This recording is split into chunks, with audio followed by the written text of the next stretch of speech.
Right, this is Main Q's Chapter 1, the 10 Principles of Economics. Right, well, the reason why I really enjoyed studying economics, I think I said this earlier, is because it was a mixture of psychology, using math to study people's decision making. Actually, at other schools, here we're in the business department, but at other schools like Temple College and A&M, economics is actually in the social sciences department with psychology and sociology, and it really is a social science. We're looking at how people behave with their resources, with their money, if it's a business, with their labor, if it's a society, with their the resources that they have. Should we spend money on maybe redistributing tax or parks or schools? So why do we have to make decisions? Well, it comes down to the fundamental problem of economics, which is scarcity. Well, what is scarcity? It means we've got limited resources and a lot of wants. How many people would like to live in a nicer place than you do now? Have more land? How many of y'all would like to drive a nicer car than you do? Or take more trips and vacations? There are lots of things that we would like to do, but you have to make choices based on your budget, right? And your time and your priorities. Do you want your degree now? Do you want, y'all are getting ahead by doing summer school now, or should I work right now? Your time is scarce, so you have to make choices. And that's true for individuals, society, government. And that's what economics is about. We're looking at how society and people manage their scarce resources. So these first few principles deal with how people make decisions. Okay, and I think I have printed an older version for you. If you can make sure that your slide says equality here. The definition is the same, just in a different version of the book your author changed. So equality deals with the benefits of resources being distributed fairly among those in society, and efficiency is, are we getting the most that we can from scarce resources? Well, if we're talking about society as a whole, there was an example in the book about taxes.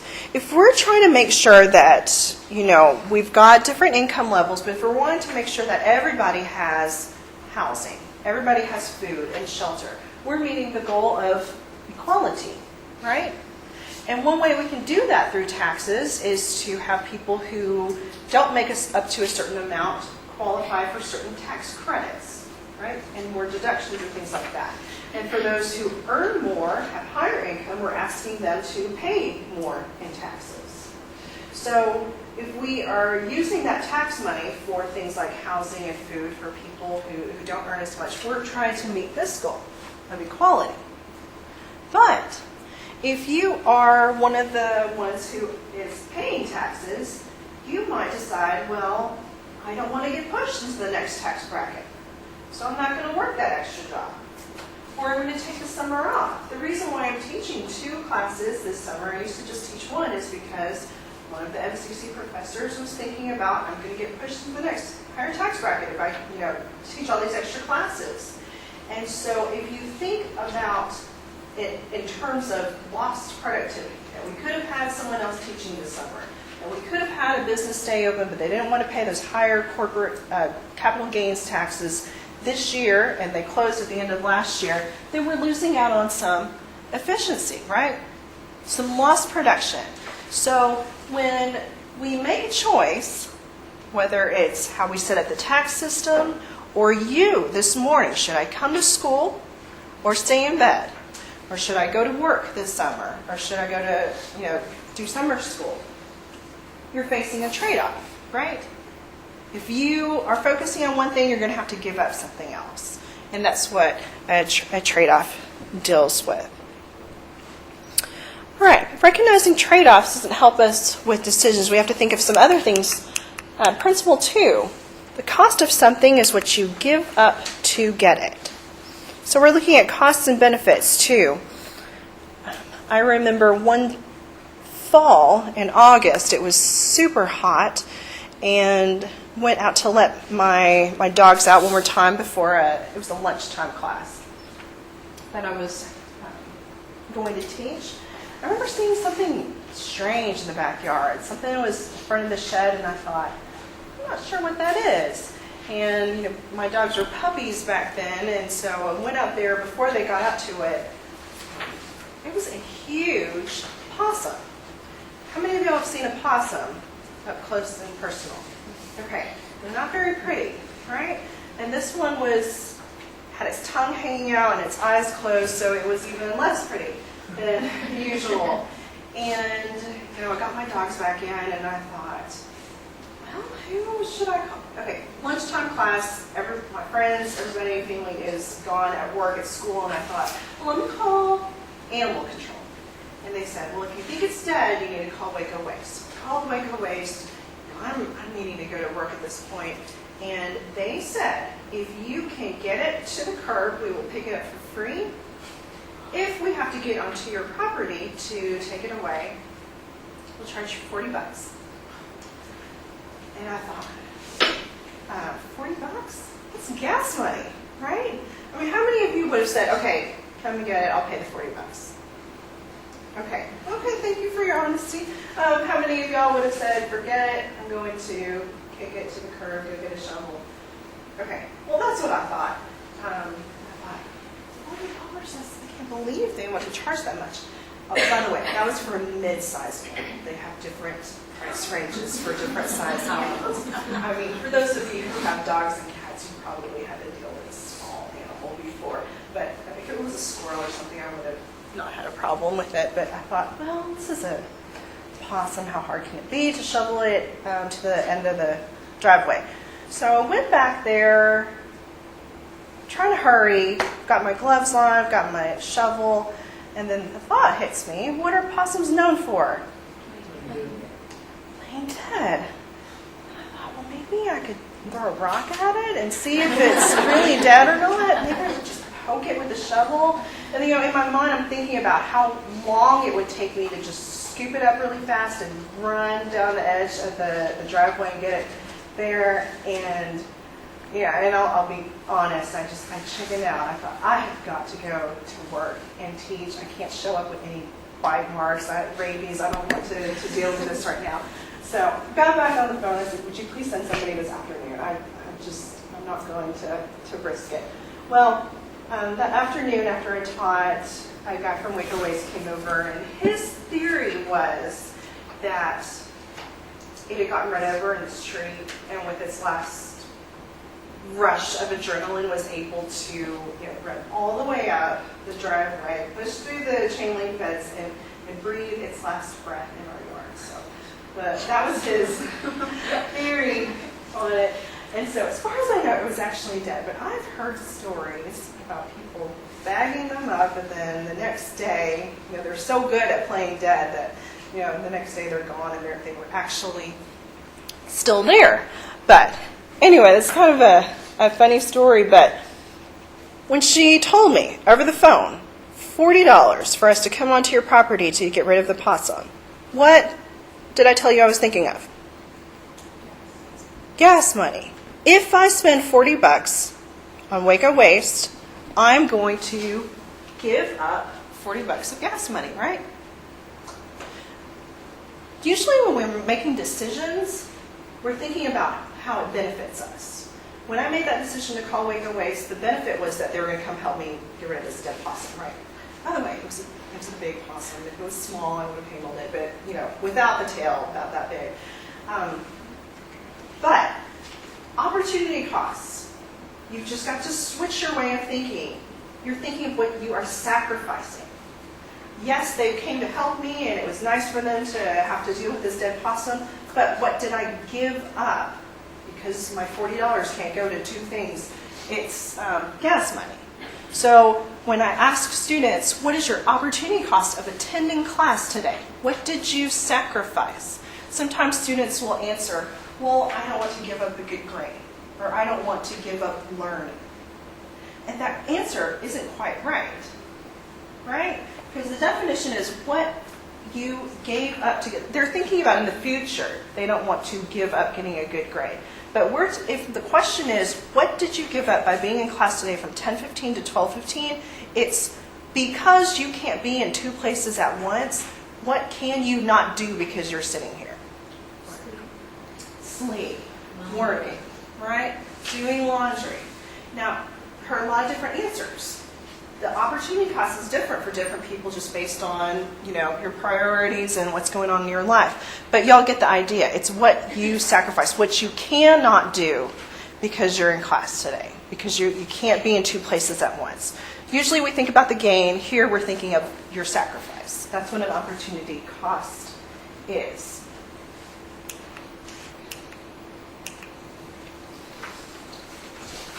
Another definition of an opportunity cost is the next best alternative use of your time.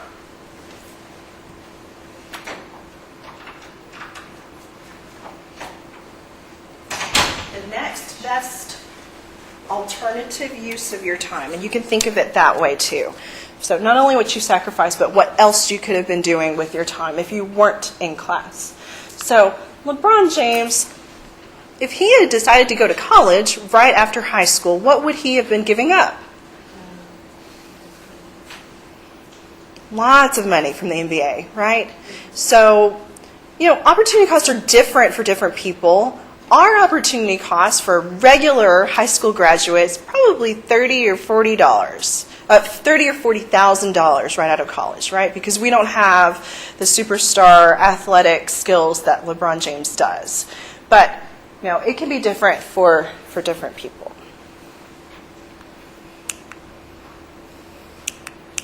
Okay, principle 3.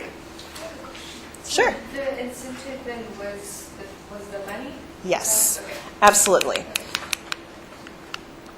Those millions of dollars, and that was something that definitely played a role in LeBron's decision from the salary that he would earn at the NBA. Oops. Okay, principle 3, rational people think at the margin. Okay, let's look at the textbook definition, then I'll show you an example. Small incremental adjustments to an existing plan of action.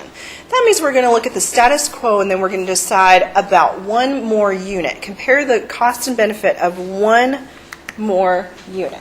And it's a systematic way of thinking about decision making.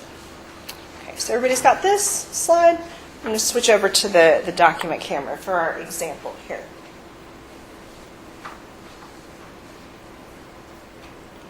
Okay, how much does it cost for a Waco Tribune Herald?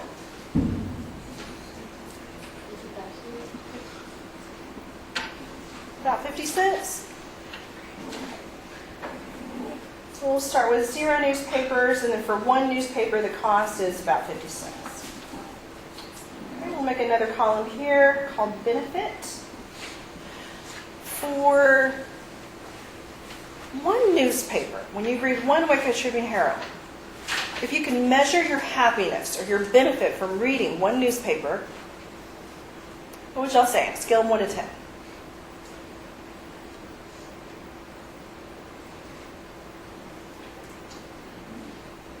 Probably 7.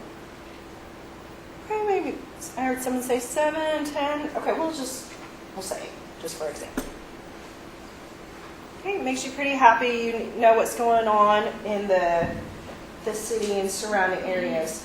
Okay, if you already have today's newspaper and you've already read it and you know what's going on, if someone were to try to sell you a second newspaper, same day, same issue, same copy, it's also going to cost 50 cents, right? But how much happiness would that second newspaper give you after you've already read the first one? 1 or 2. Okay, a lot of people are saying 0, nothing. Well, okay, let's just pretend you've got a pet rabbit at home and you could use another newspaper. You don't mind having a second one. Okay. Third newspaper. See people shaking their heads. Maybe no happiness. Fourth newspaper, if you already have 3. Okay, how many people are going to say, I'm sick and tired of carrying around so many newspapers and getting ink on my fingers, and this is getting really annoying. Okay, so you might even see some negative happiness at some point. Okay, did y'all see what we did here? This was a marginal analysis because we were looking at the existing plan of action and we were looking at an additional unit, right? The question wasn't, hey, do you want 4 newspapers? It's whatever you have now, do you want an additional newspaper? And then you compare the cost and benefits of that next unit, right? And so really, we need to come back here and revise these columns. This should be marginal costs, because we're looking at it per unit, and marginal benefit.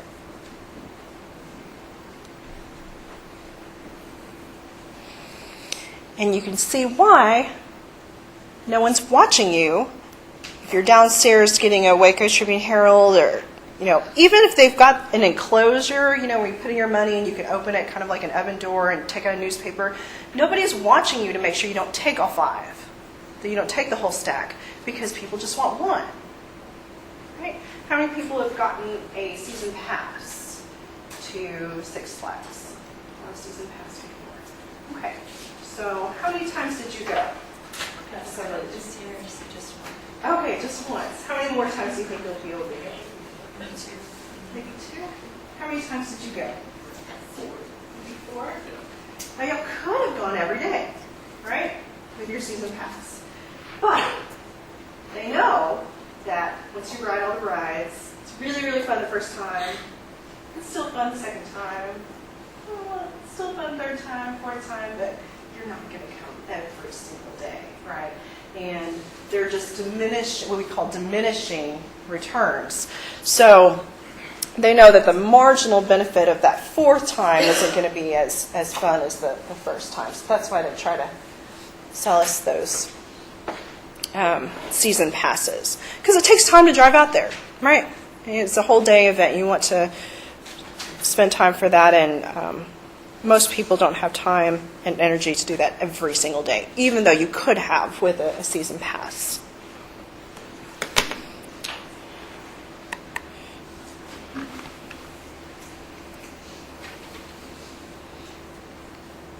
Okay, principle 4. People respond to incentives. Actually, the text on this kind of goes along with what we were just talking about, but incentives, one more time, it's something that causes you to act a certain way, like we were talking about the NBA salary. I have incentives built into this course. If you're here, you're paying attention, you participate, you answer questions at the end of class, you can earn a bonus point. But for our friends who are not here today, there's no way they can earn those points. You have to be here for them. So incentives cause people to act a certain way. And so when we're thinking about decision making, not only does marginal analysis play a role, again, economists think you are rational if you do this marginal cost, marginal benefit analysis, but incentives also play a role too in our decision making. Okay, these next principles deal with how people interact with one another.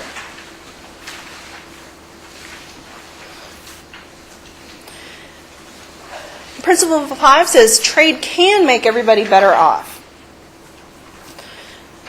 We'll talk about international trade more in Chapter 18, but these are some of the gains to trade that your author mentions here. With competition, specialization, with more goods and services. If I were to tell you to take a look at the tags on your T-shirts, your backpacks, we could have a whole list of countries up here. International trade is the norm. It's also a hot topic, too, when we're talking about outsourcing and imports and exports. And there are some losses to trade, but there are gains, too. But most economists do feel that the gains are larger than the losses. But your author says trade can make everyone better off. If you think about it just on an individual level, There are some things that you outsource, like electricity production, getting water to your house. If you had to make your own clothes and grow your own food, that take a lot of time, right? You wouldn't have a lot of time for other stuff, like coming to school and working like you all do. So trade can make everyone better off. Principle 6, markets are usually a good way to organize economic activity.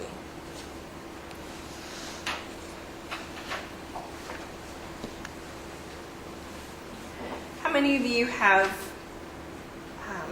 bought something from a street vendor or maybe a friend where there wasn't a price tag, you just had to negotiate for the price of the item? Maybe a car or jewelry.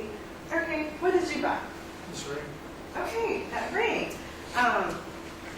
Before you bought it, did you have a specific price in your mind about how much you were willing to pay for it? Or you just wanted to see what they were selling it for? It was in the Middle East, so not really. Okay, so how did you start out? I made sure that it was real. Okay. Because back over there, if you don't bargain, they don't like you. So it's all about bargaining. So I asked him how much he wanted, and he said, I was like, no, I'm not interested. Acted like I was interested, and he was like, no, how much you paid? I said, all right, I'll give you this much. He said, no. And then he said, come, dude, give me this much or whatever. I don't remember how much it was. Pretty much kept going, so I got it for actually a little bit of nothing. Okay, excellent example. Good negotiation tactic. Now, this doesn't really work at H&B or Walmart, right? It's just the price tag, right? But in other parts of the world, and if you come across a street vendor here in the United States, you find something that you like, you might ask them what they're wanting to take for it, and then you act really offended, right? That price is too high, or you say, no, I'm not interested, or I don't have that much money on me, and then see if they'll come down a little bit. But buyers, as a buyer, you want the lowest price possible, right? As a seller, if you're trying to sell your truck, you're wanting the highest price possible. But somehow you got your ring, maybe some of us in here got our books, our cars, or trucks, through the interaction between buyers and sellers. Even though we want two different things, high prices and low prices, through decentralized decision making, Adam Smith, who's known as the father of modern economics, said it's like an invisible hand gets the buyer and seller to a price that is acceptable to both parties. And that's kind of a funny name, but he's saying that it's like this magic, invisible force that gets both of y'all to a price that's okay. And we can maximize welfare for society as a whole. That means you can walk away with your ring and the seller can walk away with money in their pocket. And both of y'all are happy about it. So prices are the main signals in markets. With decentralized decision making, we mean that buyers, if the price isn't good for you, you can leave, right? You can find someone else who's selling a ring or someone else who's selling a truck that you want. If you're opening your own business, how many of y'all are wanting to open your own business someday? Okay, you get to make your decisions on what to make, how much to produce, and what to sell it for, right? Now, you're going to do your business plan and your market research before, but that's all up to you.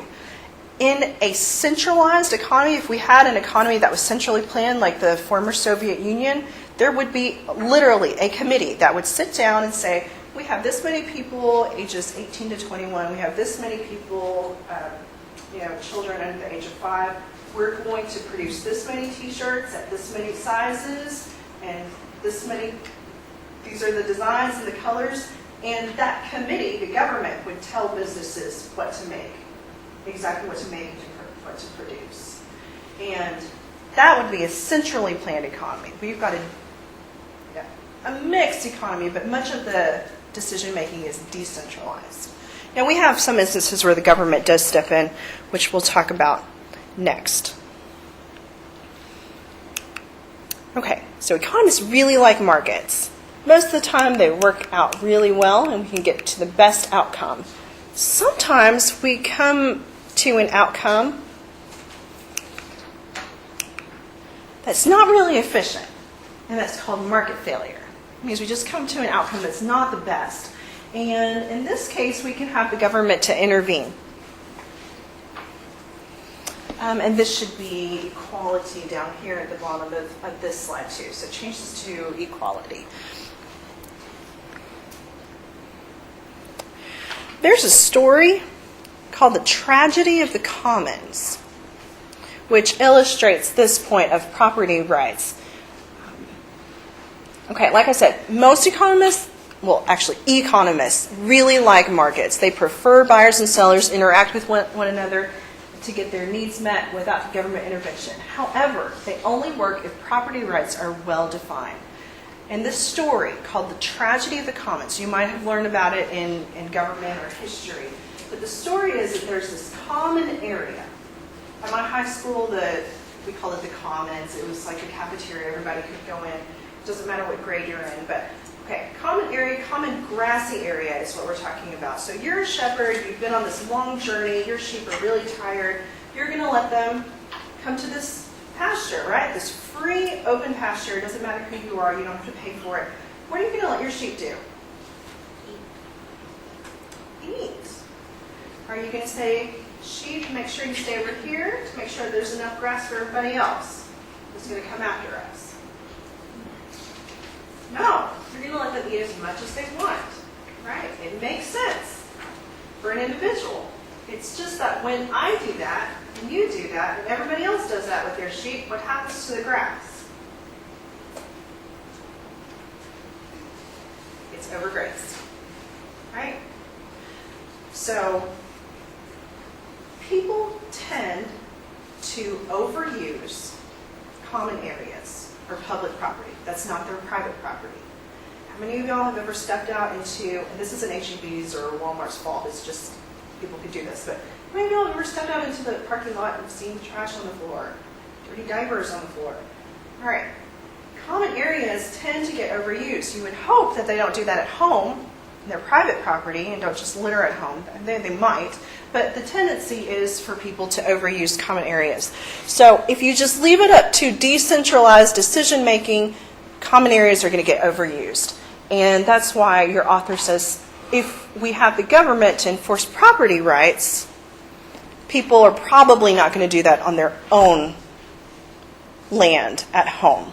And that'll be, they'll keep that maintained.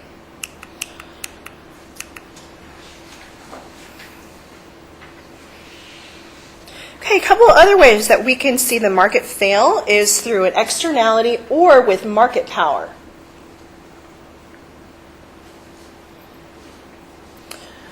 Okay, let's talk about externalities first. This is a consequence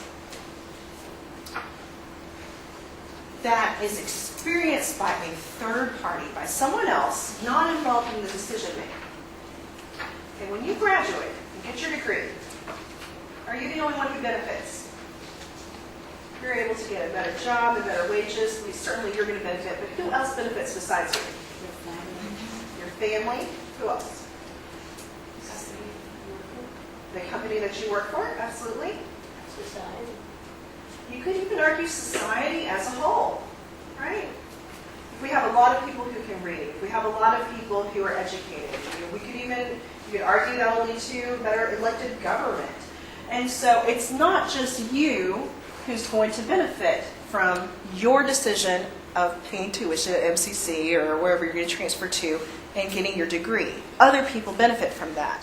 When we have childhood immunizations, so one kid gets their chickenpox shots and they're not spreading it to other people, the whole class benefits, right? The whole school benefits. So that's an example of a positive externality. A negative externality would be like pollution, like us having to step over trash when we get out into the parking lot of the supermarket. So someone else decided to do that, but we suffer. If you've seen the movie Erin Brockovich, Pacific Gas and Electric was dumping hazardous wastes into the water, right?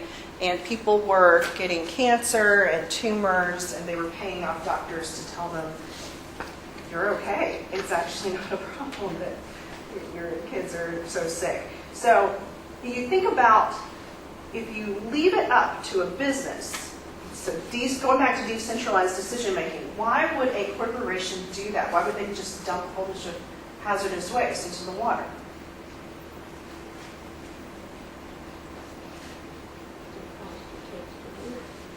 It's cheaper. They were thinking about their bottom line. And so this is an example when a lot of people are hurt, and your author is saying this is when the government can step in and improve market outcomes, right? So usually decentralized decision making is great, but when it comes to the bottom line and people are getting sick because of the pollution, then we need the government to come in and punish and fine.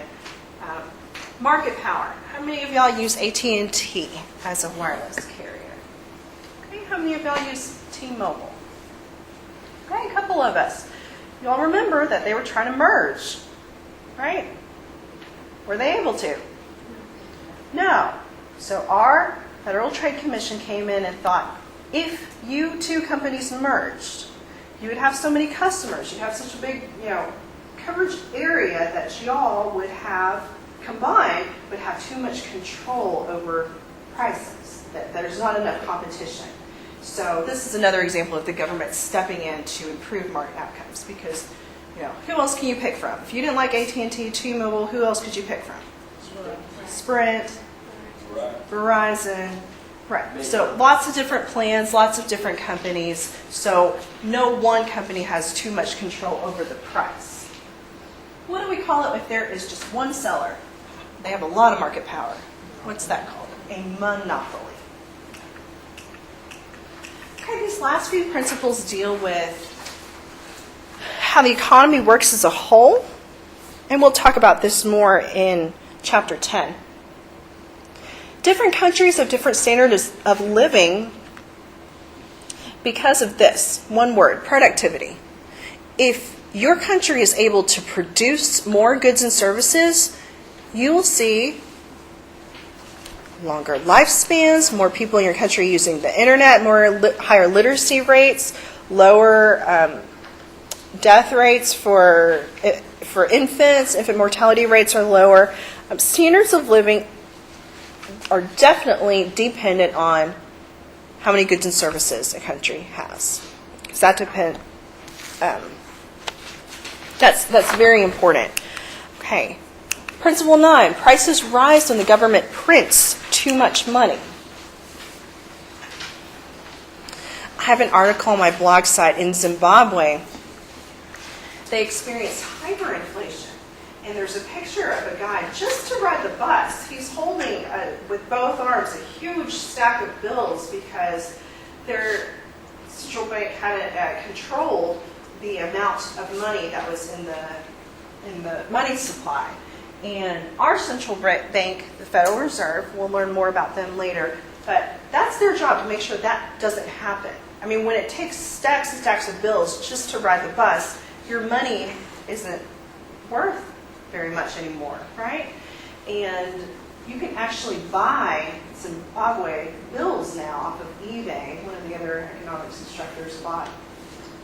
It's not $1 million. It's like $100 billion bill that he bought, and just for a few cents. Now, even before the central bank switched over to American money, to American dollars, the citizens did that unofficially because people trusted in the U.S. dollar much more than their own currency. And we talked about the goal of price stability also. Last principle, society faces a short-run trade-off between inflation and unemployment. Okay, our economy goes through cycles. Sometimes it does well, sometimes it doesn't do so well, and sometimes we see it actually contract. And there's a trade-off between the two. We've talked about trade-offs for individual society, but we even have a trade-off here. So that means if we're fighting inflation, we're using all these policies to slow down our economy so what doesn't happen in Zimbabwe happens here. What is one possible problem? If we keep slowing down the economy too much, what might happen? Okay, unemployment might rise. If we're so concentrated on fighting unemployment and we're trying to stimulate our economy like we have been in our country, what's one possible problem? Okay, And that's what people are, concerned about with our economy. And we'll talk more about that in future chapters. Okay, I think you have all of the text on the summary slides on your handout. Are there any other questions? Okay, that's the end of chapter 1.